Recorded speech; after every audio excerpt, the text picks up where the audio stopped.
Hi, welcome to Blogging for Programmers. Today I want to talk a little bit about the hardest part of the job of writing, and that is editing yourself. Editing others isn't so hard because you sit down and you read someone else's writing and you know what you like, you know what you don't like, and you sit there and you mark it off and it's a little give and take. You want to keep people's voices in there. You want to make sure they do a good job. But editing yourself is a nightmare. Why is this? Well, you really need to become a different person when you're editing yourself. So on the board back here, I have this blog is about science. If you mix a compound of HN2O, you get water. Okay, a lot to go on there, a lot to edit, right? First off, you see sentences that are messed up first. Well, I would caution you not to start spell checking first when you're editing. The first thing you do is make sure that you're right. If I mix a compound of H and 2O, will I get water? I don't know. I don't know how that works. I know there's somehow you put them together and they become hydrogen, H2O, two hydrogens and one oxygen bolted together. Don't know how that works. Not really the point of this article or this discussion. It's the point of the article, but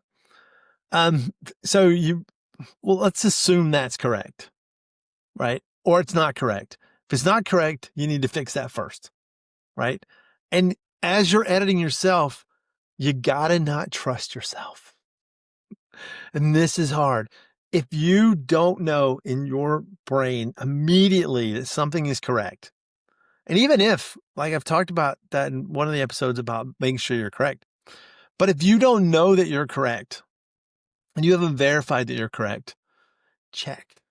Because sometimes you're absolutely wrong and you need to go back and take a look. But find out all the things that are right. Make sure everything works correctly. Make sure the code is correct.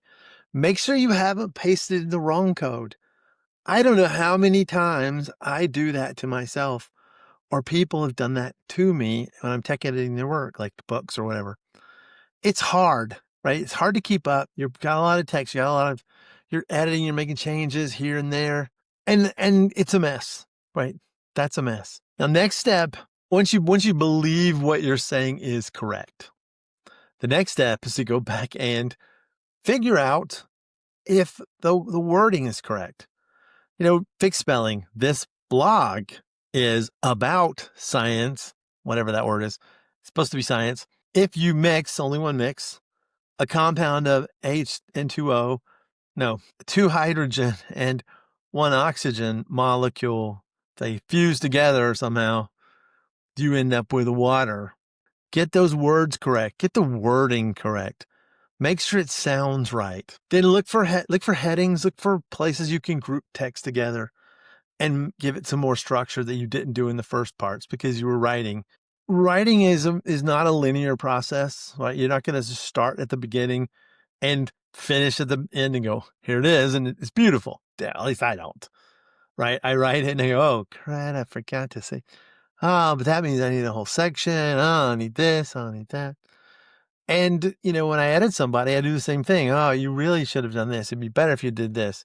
And sometimes you can and can't make big changes. It depends on the budget and the timing and the needs and the et ceteras. But so you get down and you edit that, and the final thing you're going to want to do, well, no, I get it back. The next to the final thing you want to do is read the text one more time and see if it flows. Out loud is good. If you're editing someone else's work and it's really large, this may not work for you. If you're editing your own, I've always suggested you go in and you read the text, right? You read it, and it's boring, okay? And it's also hard because when you go, this blog is about, no, that's not what I said. This blog is about science. This blog is about science? No, that's not what I would say. This blog is about a science topic that everyone should understand. And that if you add a mixture of, that's what I would say, and get it down to the words you're going to say, the things you want it to feel like saying.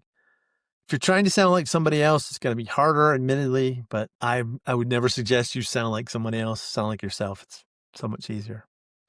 And then finally, format it. I have made the mistake so many times of trying to mix formatting with the first edit because especially with someone else's work, I'll start in the first few pages, just fantastic. I'm like, okay, this is good. And as I'm reading through it and I'm formatting, I'm like, wait a minute, that needs changed. That needs changed. That needs changed. Oh, and then I'll lose the formatting in the next round of edits. So don't mix the formatting. Do the formatting last, then publish it to your website and call it good. Then you're good. Everything's great. So do your best to edit yourself. And if you feel like it's not good enough, like there's a certain amount of changes an editor can make, even to your own work, that you can make as an editor, right? You see this, you're going to reword it, you maybe change a fact or two.